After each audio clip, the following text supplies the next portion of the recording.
Hello and I welcome you all to world affairs. Now Prashant Dhawan. Now Afghanistan से आई है एक मेजर न्यूज़। तालिबान ने यहाँ पर ऑफर किया है नॉर्दर्न अलायंस को एक शांति समझौता, और ये लोग कह रहे हैं कि रशिया बीच में आ जाए, रशिया यहाँ पर बने एक मीडिएटर और रशिया इंश्योर करे कि पंजशीर वैली और तालिबान के बीच में लड़ाई यहाँ पर ना हो। यहाँ पे आप देखोगे आर्टिकल है, Taliban seeks Russia's help to mediate with pro government hold out. Pro government hold out मतलब ये अफगानिस्तान का मैप है।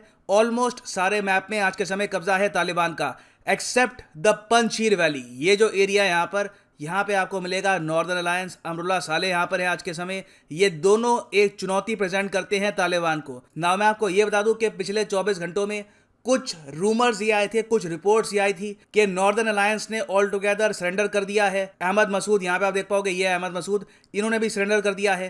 तो देखिए, सरेंडर नहीं किया गया, हाँ पीस डील की बात यहाँ पर चल रही है। और शांति समझौता ना सिर्फ तालिबान चाहता है, नॉर्दर्न अलायंस भी यहाँ पर चाहता है। ये लोग चाहते हैं कि एक ऐसा एग्रीमेंट हो जाए कि पंजशीर वैली में तालिबान अपने लोगों को नहीं भेजेगा।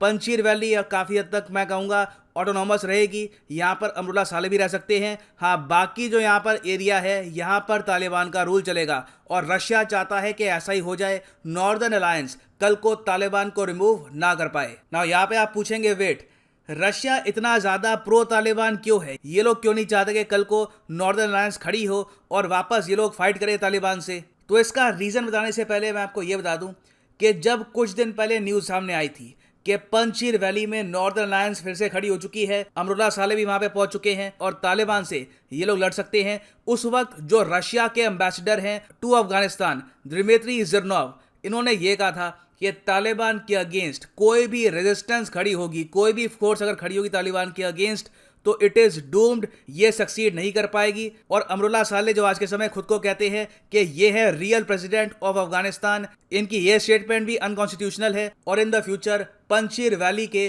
कोई भी मिलिट्री प्रोस्पेक्ट नहीं है, मतलब कि मिलिटरीली ये लोग कुछ ज़रा कर नहीं पाएंगे। यहाँ पे आप देखोगे, इस पे आर्टिकल है रूटर्स का, resistance to Taliban is doomed. जो भी लोग तालिबान के अगेंस्ट लड़ना चाहेंगे अफगानिस्तान में, वो लोग हार ही जाएंगे, ये कहा था रशियन ऑनवॉय टू अफगानिस्तान ने।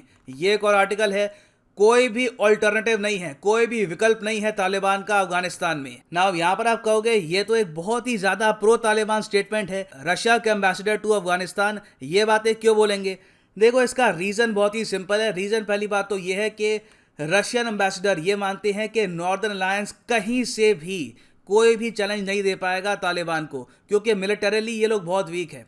नॉर्दर्न अलायंस को आप अगर देखो तो 1996 से लेकर 2001 तक जब ये ग्रुप ओरिजिनली फॉर्म हुआ था, तब इन्होंने बिल्कुल तालिबान को रोक के रखा था, मगर उस वक्त नॉर्दर्न अलायंस काफ़ी स्ट्रांग था, इनके पास बहुत से लोग थे, इंडिया का सपोर्ट था मिलिटरीली, ईरान का सपोर्ट था, रशिया का, तजिकिस्तान का, टर्की, तुर्कमेनिस्तान, यूएसए का सपोर्ट था, यहाँ पर उज्बेकिस्तान भी इनको सपोर्ट कर रहा था। आज के समय आप अगर देखो तो जब से नॉर्दर्न अलायंस का झंडा फिर से लहराया है पंजशीर वैली में, तब से लेकर अब तक किसी भी कंट्री ने एक भी पॉजिटिव स्टेटमेंट नहीं दी है regarding the northern alliance. India यहाँ पर बिल्कुल चुप है, ईरान चुप है, रशिया ने यहाँ पर यह कह दिया है कि नो अल्टरनेटिव टू तालिबान, और जो बाकी यहाँ पर सारी कंट्री है, यूएस, टर्की, ये सब भी चुप है। सब लोग फोकस कर रहे हैं रेफ्यूजी क्राइसिस पर कि अफगानिस्तान से जो लोग भागेंगे उनको कैसे शरण देंगे, कैसे उनको रोका जाएगा, कहाँ पे उनको रखा जाएगा।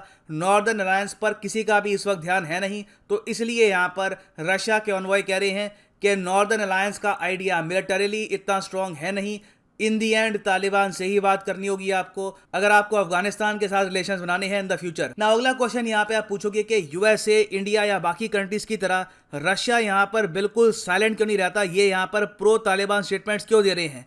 देखिए, इसका रीज़न बहुत ही सिंपल है। पहली बात तो यहाँ पर यह है कि रशिया ने पिछले 3 सालों में बहुत ज़्यादा नज़दीकियां बढ़ा दी है तालिबान के साथ। इंटरेस्टिंगली 2003 से आप अगर देखो तो रशिया ने डिक्लेयर कर रखा है तालिबान को एक आतंकवादी संगठन, मगर फिर 2018 में इनके स्टांस में आया मेजर चेंज, जब शेरू, यहाँ पे आप देख पाओगे तालिबान का शेर मोहम्मद अब्बास, ये गया था रशिया यहाँ पर मिलने के लिए इनके मिनिस्टर से। उस वक्त तालिबान और रशियन गवर्नमेंट के बीच में एक अंडरस्टैंडिंग डेवलप हो गई पावर शेयरिंग को लेकर कि कल को अगर तालिबान पावर में आता है तो रशिया इनके अगेंस्ट कुछ नहीं बोलेगा, रशिया इनको सपोर्ट करेगा, उसके बदले में तालिबान रशिया की हेल्प करेगा अफगानिस्तान में अपना इन्फ्लुएंस बढ़ाने के लिए। तो रशिया पर ये मान के चल रहा है कि जो एक नई एरा आएगी, एक नया युग आएगा इन द फ्यूचर अफगानिस्तान में, वहाँ पे रशिया का इन्फ्लुएंस बढ़ सकता है with the help of Taliban. और रशिया का आप अगर देखो तो सपना रहा है बहुत लंबे समय से कि इवेंचुअली अफगानिस्तान में इनका इन्फ्लुएंस ज़रा बढ़ जाए, और अगर अपना इन्फ्लुएंस बढ़ाने के लिए इनको तालिबान से हाथ भी मिलाने पड़े तो दे आर रेडी।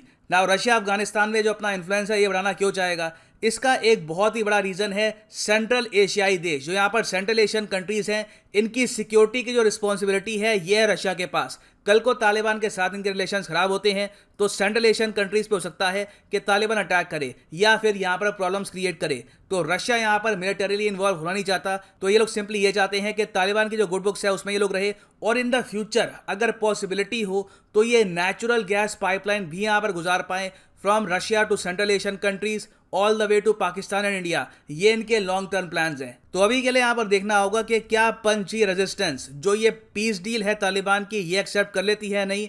जिस तरीके के समीकरण बन रहे हैं मेरे हिसाब से अभी के लिए कोई मेजर वॉर होने के चांस कम है, क्योंकि पंची रेजिस्टेंस को, नॉर्दर्न अलायंस को कोई सपोर्ट किसी और कंट्री का मिल नहीं रहा। तो इवेंचुअली ये लोग एक समझौता ही कर लेंगे कि फॉर द टाइम बीइंग हम लड़ाई नहीं करेंगे। फ्यूचर में हो सकता है कि आने वाले 5 से लेकर 10 साल में अगर जियोपॉलिटिकल समीकरण बदले तो यूएस और इंडिया सपोर्ट कर सकता है पंची रेजिस्टेंस को, और ये लोग नॉर्दर्न अफगानिस्तान में एक फाइट दे सकते हैं तालिबान को। और फाइनली यहाँ पे मैं ऐड कर दूं कि अनअकैडमी का यूनिक कॉम्बो ऑफर अवेलेबल है। सिंपली यहाँ पे जाओ कमेंट सेक्शन में, यहाँ पे आपको मिलेगी पिन्ड कमेंट, क्लिक करो इस लिंक पे और यहाँ पे आप परचेज कर सकते हैं ये यूनिक कॉम्बो ऑफर, जिसके under UPSC prelims, mains, optional तीनों की ही तैयारी आप कर पाएंगे विद ए सिंगल कोर्स। ये कोर्सेज अलग अलग परचेज करोगे तो वैसे ही आपको 10 से लेकर 12,000 एक्स्ट्रा पे करने होंगे।